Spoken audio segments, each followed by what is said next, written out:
I was 9 years old the first time I heard the knocking on the walls. It was faint at first. 3 slow taps against the wooden boards of our family cabin, echoing through the icy stillness of an Arctic night. My mother froze mid-step, her breath trembling in the cold air. She looked at me, eyes wide with a fear I didn't yet understand, and whispered the words that would shape the rest of my life. "Don't look outside. And whatever you do, don't open the door after dark." That was rule number 1. Our family owned a small, isolated cabin in the Arctic Circle, a lonely speck of warmth surrounded by endless white silence. To outsiders, it was a rustic getaway, the kind of place you'd see on a postcard: snow-covered pines, frozen lakes that sparkled beneath green ribbons of aurora, and nights so quiet you could hear your own heartbeat. But for us, it wasn't a vacation spot. It was home, and home came with rules. 5 of them, to be exact. My grandfather had written them down on a piece of faded parchment nailed beside the cabin door.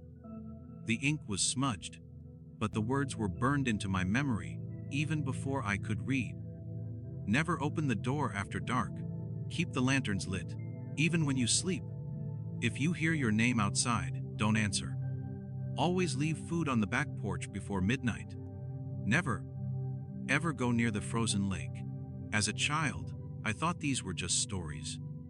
Old superstitions my family used to make the Arctic less lonely. I laughed at them, especially the last one. The frozen lake was breathtaking, glimmering under the moonlight like glass. I used to sneak out there when my parents weren't watching, just to stare into the ice.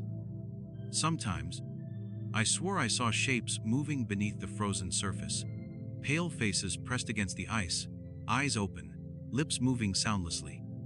I told myself it was my imagination, until the night my brother disappeared.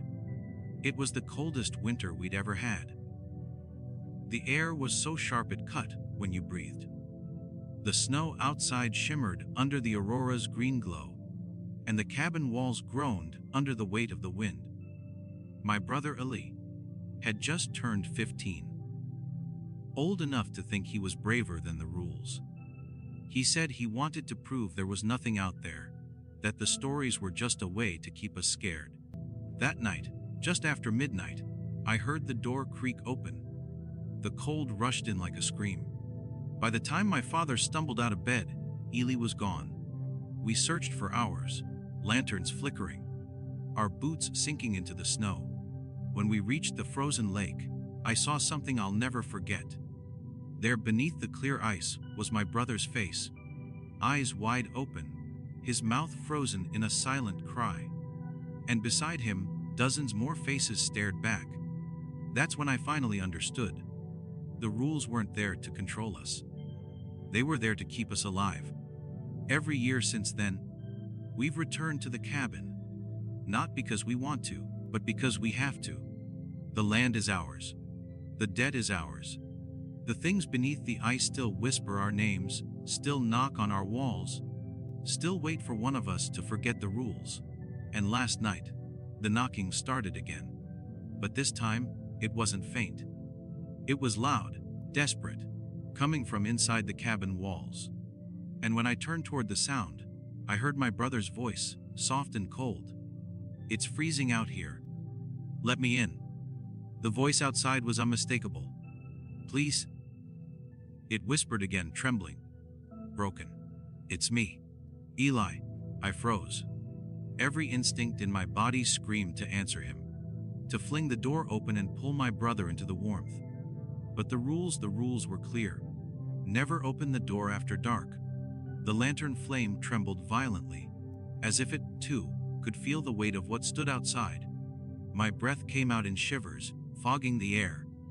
The knocking continued, slow, rhythmic, deliberate, as if something out there already knew the pattern of our fear.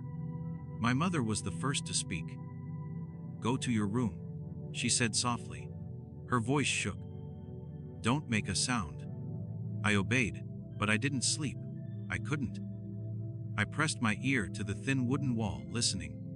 The wind howled, snow whipped against the windows, And beneath it all, I swear I heard whispering. Not one voice, but many. Some pleading, some laughing, some humming softly like they were trying to lull the cabin itself to sleep. Then, as suddenly as it began, the knocking stopped. When morning came, the Arctic was silent again. Too silent.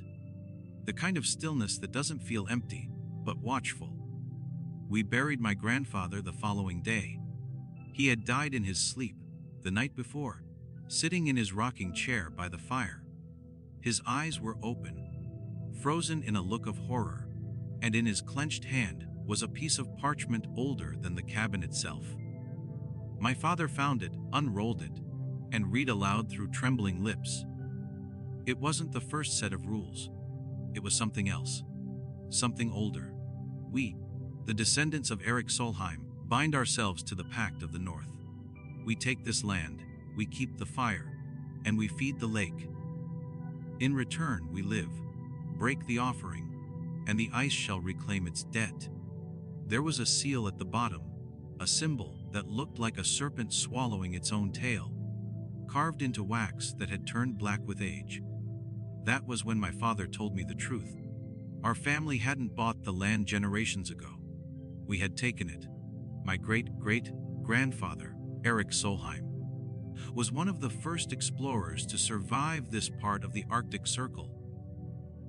He built the cabin with his own hands, cutting through the permafrost and claiming a piece of the tundra for his descendants. But the land he chose, the lake behind the cabin, wasn't lifeless. Beneath its frozen surface lay something ancient, something that predated even the first people to walk this land. They called it the stillborn sun, a spirit bound beneath the ice, older than time, that demanded warmth in the form of life. Erik found this out the hard way. One night, his entire hunting party vanished, dragged beneath the ice by pale hands, their screams muffled under the surface. He ran, hid in the cabin, and begged the entity for mercy. It spoke to him through the walls, in the voices of his dead friends, offering him a deal. Feed me one, and I will spare the rest. Keep the light burning, and your bloodline shall endure. So he fed it. A sacrifice each winter.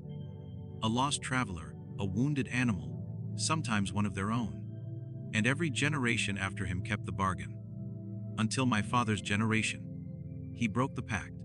He refused to feed the lake.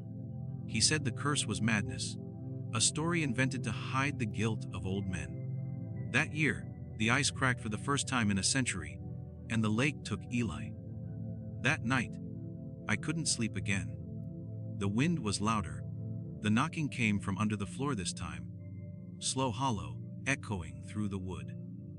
I crawled out of bed, my hands shaking, and followed the sound to the living room. The trapdoor beneath the rug was open. The air that rose from it was wet and cold, like a frozen breath. I shone my lantern down into the dark and saw the narrow steps leading below, where the ice began to glow faintly blue. The whisper came again. We never wanted your fire, only your warmth. And then I saw them, dozens of pale shapes moving beneath the ice, pressing their faces against it from below. Their eyes glowed faintly, mouths moving in perfect unison. In the center of the frozen cavern was something larger, vast, like a heart beating slowly under the ice, cracks spreading outward with every pulse. The sound was deafening. My brother's face appeared last, smiling. It's your turn now. The ice shuddered. The lantern flickered out, and I finally understood. The rules weren't about surviving the cold. They were about keeping it asleep.